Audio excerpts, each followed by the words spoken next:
Oi, pessoal, tudo bem? Bem-vindos, bem-vindas aí a mais uma prosa com o Bertaglia. Desta feita, nós vamos falar sobre efeito chicote e impactos em supply chain.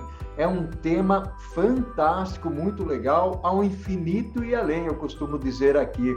O efeito chicote, ou do inglês bullwhip effect, é um fenômeno que ocorre na cadeia de abastecimento e canais de distribuição, em que as previsões revelam ineficiências na cadeia. Isso acontece principalmente quando o varejo se torna altamente reativo à demanda dos consumidores e, por sua vez, intensifica as expectativas em torno dela, causando um efeito dominó ao longo de toda a cadeia. A estratégia para uma cadeia de abastecimento eficiente é a comunicação aberta, melhores métodos de previsão, abordagem altamente orientada à demanda e a colaboração entre clientes e fornecedores, mas com essenciais melhorias que simplificarão o processo de supply chain. Essas pequenas, mas essenciais melhorias simplificarão o processo de supply chain e evitam riscos e perdas associados ao excesso ou falta de estoque. Tema essencial para empresas de qualquer segmento e para quem trabalha com a cadeia de valor, independentemente da posição que ocupa. E para refletir comigo sobre esse tema, esse assunto, eu vou trazer aqui um amigo meu que conhece muito este tema. Para prosear, vem aqui o Lars Sanches. Olha aí que fantástico este tema do efeito chicote. Para prosear, vem aí o meu amigo Lars. Bem-vindo, Lars. Obrigado, Bertaglia. Um grande prazer estar aqui com vocês. Olha só que bacana. Lars, vamos direto ao assunto, meu amigo. Vamos navegar e vamos agradecer aqui o professor Orlando Fontes, que te indicou para falar sobre esse assunto do efeito chicote.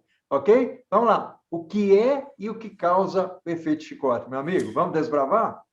Bertaglia, o efeito chicote ele foi pela primeira vez identificado por um professor agora falecido lá do MIT, lá de Boston, que eu tive o prazer de conhecer, chamado Jay Forster.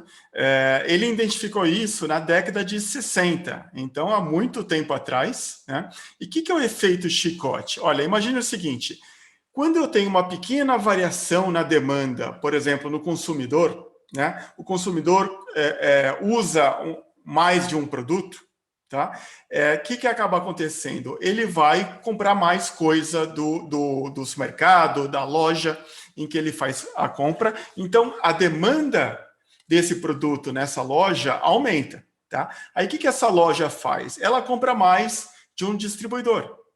Tá? E a demanda por esse produto do distribuidor também aumenta. E o distribuidor faz o quê? Ele compra mais da indústria, que compra mais de um fornecedor de matéria-prima. O que é o efeito chicote? É que a amplitude, o tamanho da variação desse aumento ou depois de uma queda da demanda, ele vai o quê? Crescendo à medida que eu vou ficando mais longe do consumidor final. Então, eu posso ter, por exemplo, o consumidor tem uma variação, comprou 10% a mais, o varejo ele vai ter uma compra maior do distribuidor de 20%.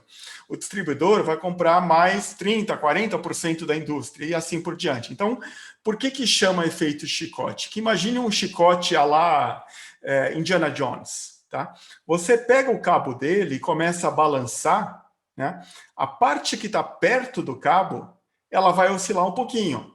Quanto mais longe você fica do cabo, maior é o tamanho dessa oscilação. Então, por isso que chama de efeito chicote. E o efeito chicote acontece na realidade das empresas. Então, já foi identificado que esse aumento da oscilação da demanda, né? Quanto mais longe você está do consumidor final, tá? Acontece em um monte de segmentos.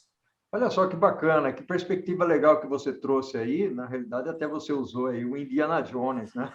Para poder exemplificar. E ficou muito bacana, porque quanto mais próximo você está da mão com o chicote, menos oscilação você tem. Conforme, e aí, quando nós comparamos com a cadeia de abastecimento, né? À medida que você está ali no varejo, você tem um potencial de variação menor, e à medida que você vai se afastando do varejo, até chegar, por exemplo, lá no fornecedor, você tem uma variação ainda maior. E isso afeta, né, Lars, toda a parte de previsões, estimativas na cadeia de abastecimento, né? Com Continuemos certeza. aí, vamos lá.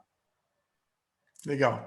Então, vamos entender um pouquinho quais são as causas desse efeito chicote. Olha, a principal delas foi o que o Bertalha já levantou, é a forma com que as empresas fazem a previsão, né? Então, os métodos de previsão é uma das causas do efeito chicote, tá? Outra causa do efeito chicote é problemas no processo de planejamento. Então, muitas vezes, a forma com que é feito a gestão de estoques faz com que você tenha esse efeito chicote, tá? Outras causas comuns, né? Por exemplo, o tamanho do lote. Quando você tem que comprar um caminhão cheio, um pallet cheio de um produto, isso acaba impactando no efeito chicote. Tá? Agora, uma outra causa que talvez na minha visão, né, pelo menos aqui no Brasil, talvez seja a principal causa que gera o efeito chicote, é a variação de preços, né? Então, a política de muitos, principalmente da indústria ou distribuidor, tá, de oferecer descontos, né? Então, o que acaba acontecendo? Quando você tem esses descontos, aumento do prazo de pagamento, você acaba incentivando o teu cliente. Vamos pensar o distribuidor vendendo para um varejista, tá? Você incentiva esse varejista a comprar uma quantidade muito maior de produto do que ele realmente precisa para aproveitar dessa condição comercial melhor. E aí, depois que ele compra essa quantidade maior, ele fica um tempão sem comprar, né? Então, o tamanho da oscilação da demanda acaba crescendo, tá? Então, outras coisas que afetam, são causas do efeito chicote, né?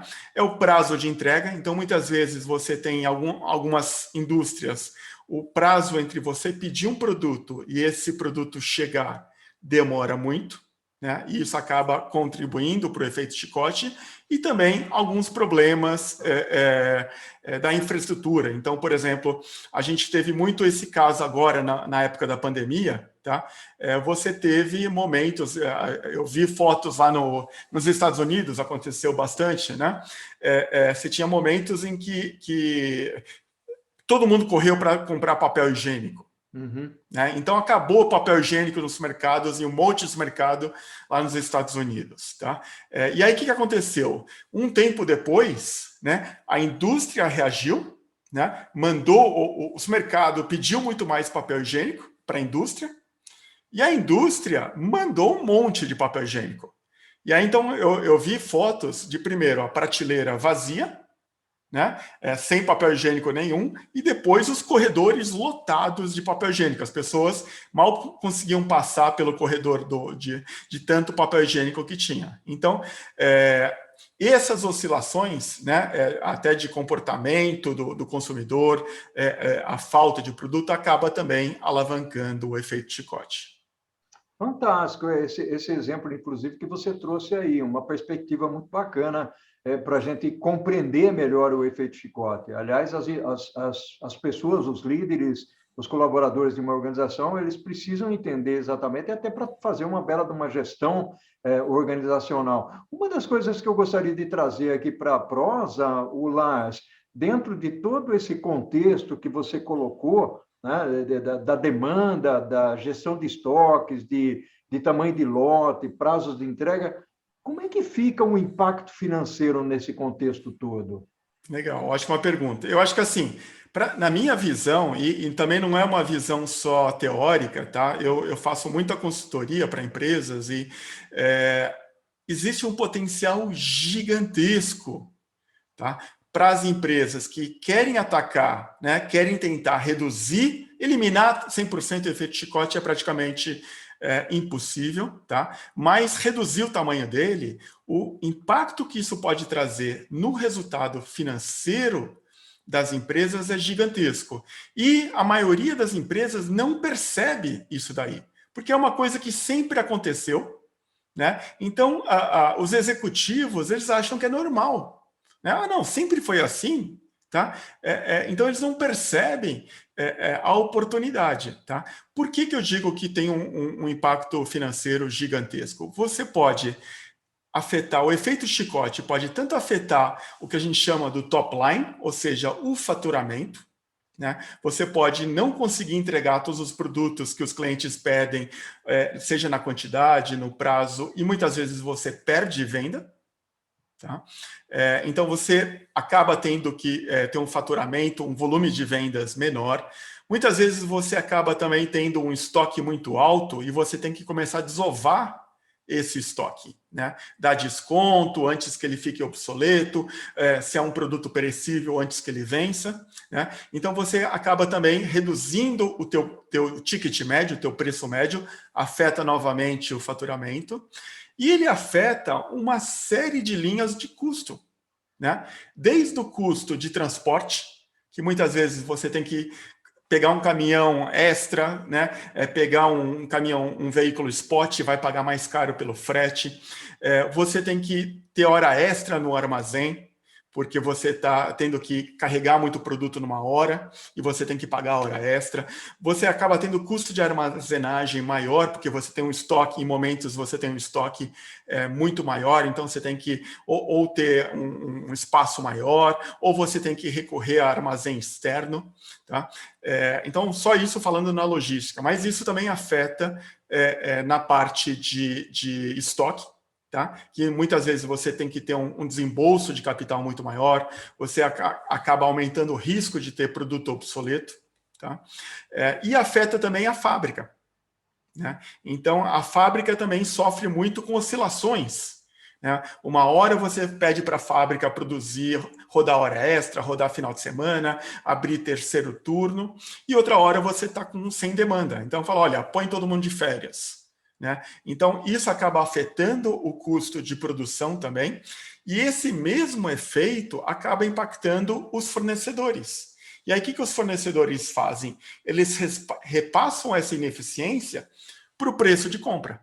Né? Então, o impacto financeiro do efeito chicote é gigantesco. Em algumas empresas que eu fiz projetos de consultoria, etc., eles perceberam que o impacto financeiro era gigantesco. Que legal, que bacana, Lars. Você deu... bom, você é professor, deu uma baita de uma aula aí sobre o conceito do efeito chicote. E as pessoas que estão aqui assistindo a nossa conversa, a nossa prosa, elas devem estar pensando o seguinte: puxa vida, mas tanto problema. Logicamente, o efeito chicote ele traz essa visibilidade na organização, mas tantos problemas, o que será que o Lars pode trazer como contribuição aqui para a nossa conversa sobre como evitar ou minimizar esse efeito chicote? Mas, Lars, nós vamos fazer isso no segundo tópico, pode ser? Pode ser. Caríssimo Lars, meu amigo, essa prosa realmente está muito fantástica. Eu tenho uma visão de que esse é um dos temas que, hoje em dia, embora você tenha dito aí que nas suas atividades de consultoria você tem trabalhado um pouco esse lado do efeito chicote, mas eu tenho conversado com muitos líderes, principalmente na cadeia de abastecimento na supply chain, e as pessoas não falam muito sobre o efeito chicote. Então, é importante conhecer e reconhecer a importância do efeito chicote, até para nós minimizarmos os efeitos que ele traz. Vamos falar um pouco disso, Lars? Opa, vamos lá. O que nós deveríamos fazer, Lars, para minimizar o efeito chicote, que tanto... Tudo bem que é uma definição muito bonita, né, feita pelo professor do MIT, que esclareceu e trouxe o conceito para a gente, de tal maneira que nós possamos atacar o problema. Mas o que nós podemos fazer? Legal. Eu acho que assim, o primeiro passo é você perceber que isso não é uma coisa natural, vamos falar assim. Tá? Ou seja, aquela história, olha, paciência, sempre foi assim, sempre será assim. Né? Então, é uma coisa que dá para trabalhar. Então, acho que esse é o primeiro passo, é você entender que é possível melhorar, né? E mostrando que vale a pena, quer dizer, o impacto financeiro é gigantesco. Tá? E eu acho que é interessante que eu participei de alguns casos de sucesso de empresas que conseguiram efetivamente reduzir o efeito chicote. Né? Então, não é só papo de acadêmico falando, olha, se eu fizer isso, vai reduzir. Não. Lógico que vocês têm que acreditar em mim, né? Mas é possível sim. Tá? O que tem que ser feito? Né? Você tem que atacar, tá?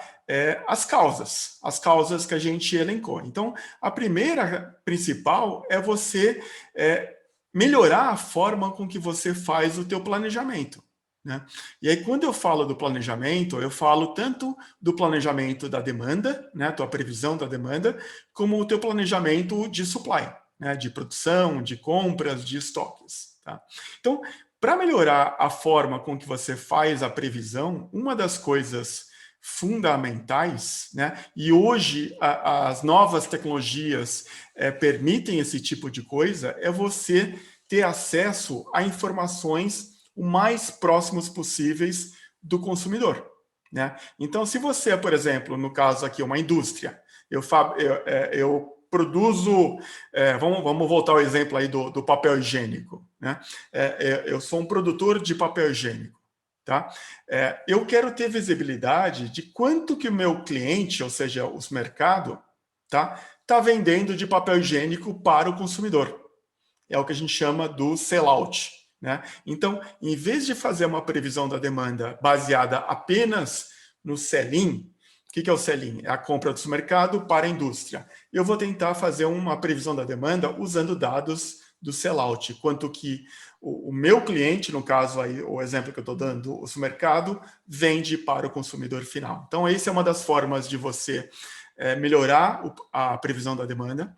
A parte de planejamento de supply é você usar modelos corretos. Né? Então, modelos para você fazer o planejamento da distribuição, né, que a gente chama aí do DRP, modelos para fazer o planejamento mestre da produção, aí o chamado MPS, usar os modelos corretos, com informações corretas, atualizar essas informações com uma frequência maior possível. Né? Outra opção é você, e aí é uma coisa muito mais estrutural, mais difícil de você mudar, mas também é possível, é de você adotar o chamado modelo puxado, em vez do modelo empurrado. Né?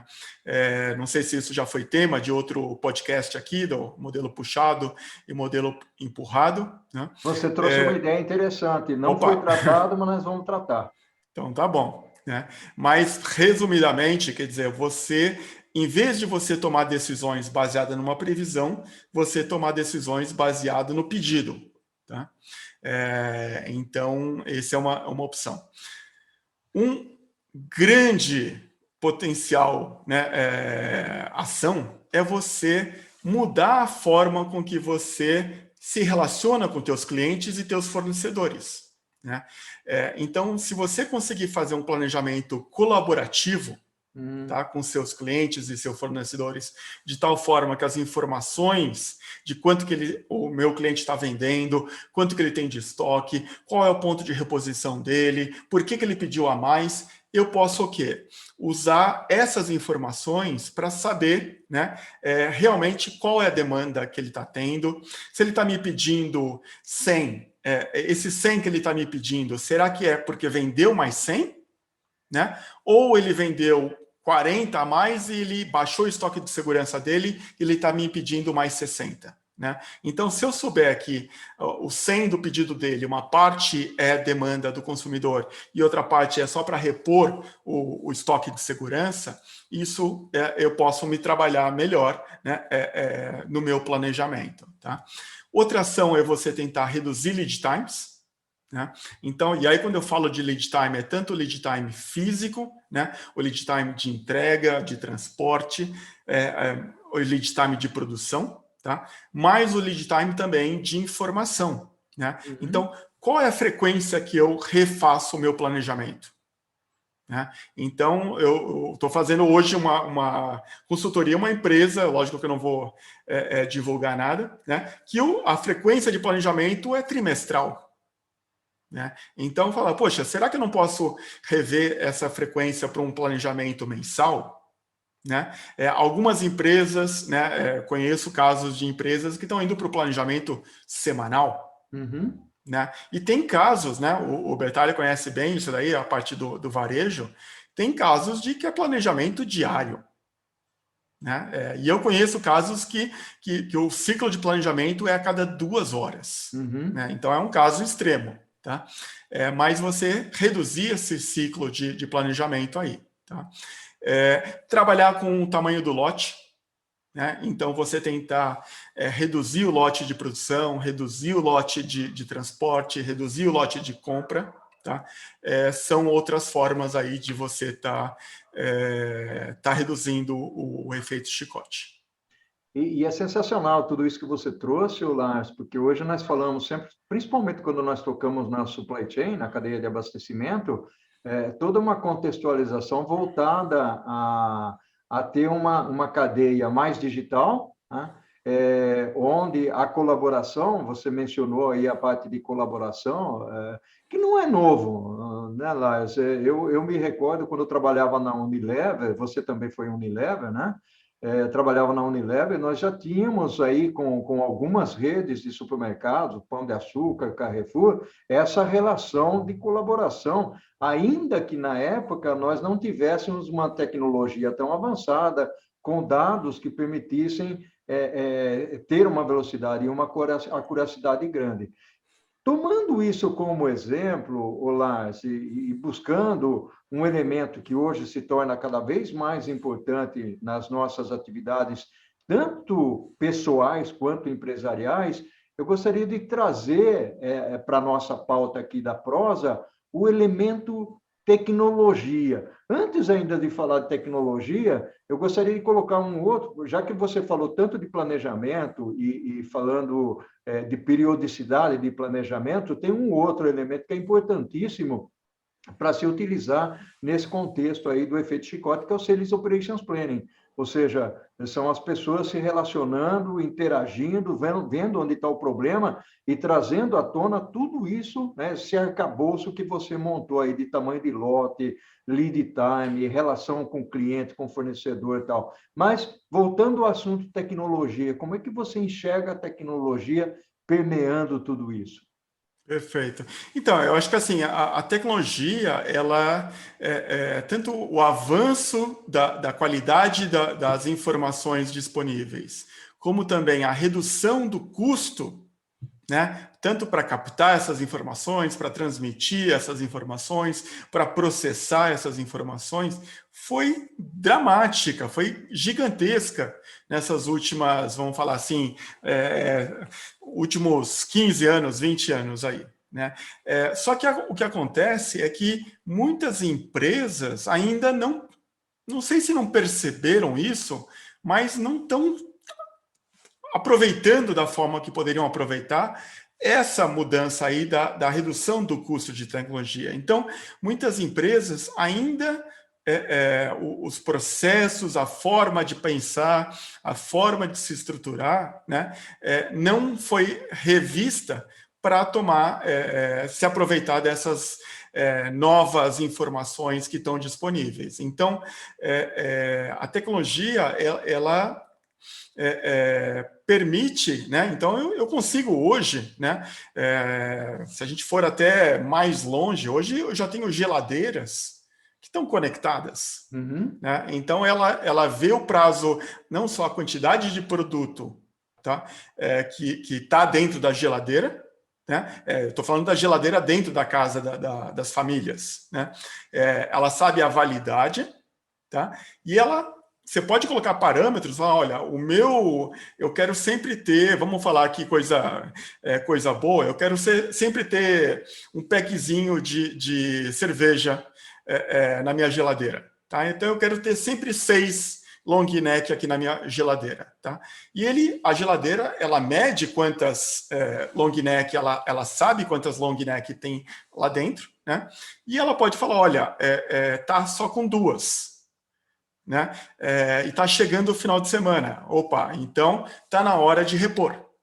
Então eu vou lá e eu vou solicitar mais um packzinho de cerveja, né, para o supermercado que o Lars costuma comprar, né? Então ele pode fazer esse pedido, tá, para o supermercado, né? E eu posso abrir a porta no dia seguinte, a porta da minha casa, e tá o meu packzinho lá de cerveja. Né? Eu falo, poxa, não tinha nem percebido que estava acabando a cerveja. Tá? E o fabricante de cerveja, né, ele pode ter essa informação. Né? Ele não vai só ter informação de quanto que tem de cerveja dentro de um supermercado. Né? Ele pode saber quanta cerveja tem na casa das famílias, quanto tem em estoque, quanto que eles estão consumindo, né? Então, se eu conseguir fazer usar esse tipo de informação, né, o meu processo de planejamento fica muito mais acurado. Olha que fantástico os exemplos que você vem trazendo e o uso da tecnologia. A gente percebe hoje que a tecnologia ela é um viabilizador, a gente chama que ele é um viabilizador dentro das organizações. Nós estávamos acostumados há tempos atrás, principalmente com alguns sistemas que eram os ERPs, depois a gestão de transporte, gestão de armazém, mas hoje a coisa muda com a internet, com a velocidade, com o que você pode fazer, inclusive pelo WhatsApp. Então, a forma e os modelos de negócios, eles são muito diferentes, né, Lara? Ou seja, as empresas precisam, logicamente, se adaptar, e muitos desses modelos de negócio, ele pode intensificar, inclusive, o efeito chicote, em alguns casos pode minimizar, mas em outros ele pode aumentar, porque na realidade você tem uma cadeia de compradores que você não sabe onde está e quem é que vai comprar, de onde vai comprar, né? O que ele vai comprar, então isso fica cada vez mais complexo, vamos dizer assim, já que nós estamos falando de mundo urbano, mundo VUCA e tudo mais. Né? Lars, aqui para finalizar a nossa prosa, eu gostaria de ouvir de você algumas dicas para aquelas empresas que acompanharam aqui o nosso bate-papo e, poxa, o que eu faço? Por onde eu começo, né? Legal, legal. Eu acho que assim, a primeira dica que eu daria é de você conscientizar, né, a organização, tá, que existe o efeito chicote e que ele tem um grande impacto. Né? Então, uma forma de conscientizar isso daí, por exemplo, aquele professor lá que eu falei, o Jay Forster, né, ele criou um jogo, que é um jogo maravilhoso, o Bertalha conhece muito bem, que é o chamado jogo da cerveja, né, ou em inglês aí o beer game. Tá? Uhum. Então, o Beer Game, ele é um jogo que imagino que vários de vocês já tenham tido a oportunidade de ter participado desse jogo. Para mim, é disparado o melhor jogo que existe em supply chain, né? Maravilhoso. E ao jogar o jogo, né, um jogo de tabuleiro, você pode ter a versão presencial, né, que é um jogo de tabuleiro bem dinâmico, bem lúdico, que você pode chamar um monte de pessoas para participar, tá? E nesse jogo você vivencia o efeito chicote, né? Na prática, tá? Então, a primeira dica que eu daria para vocês aplica esse jogo. Chama executivos de várias áreas, chama aquele cara do comercial, o cara de marketing, o cara de finanças, né? E faz o jogo. né? Então, você tem essa versão, tanto a versão presencial, existem versões online também, eu não acho tão divertidas como a presencial, mas dado as restrições que a gente tem hoje, é o que tem, tá? Então, seria fazer esse jogo, tá? Uma vez feito essa conscientização inicial, eu acho que vale a pena um trabalho de investigação do dimensionamento do impacto, né? Então, eu falo sempre assim, olha, vamos mostrar o tamanho da cenourinha. Né? Olha, tem tanto de grana aqui. Eu poderia aumentar meu faturamento em X%.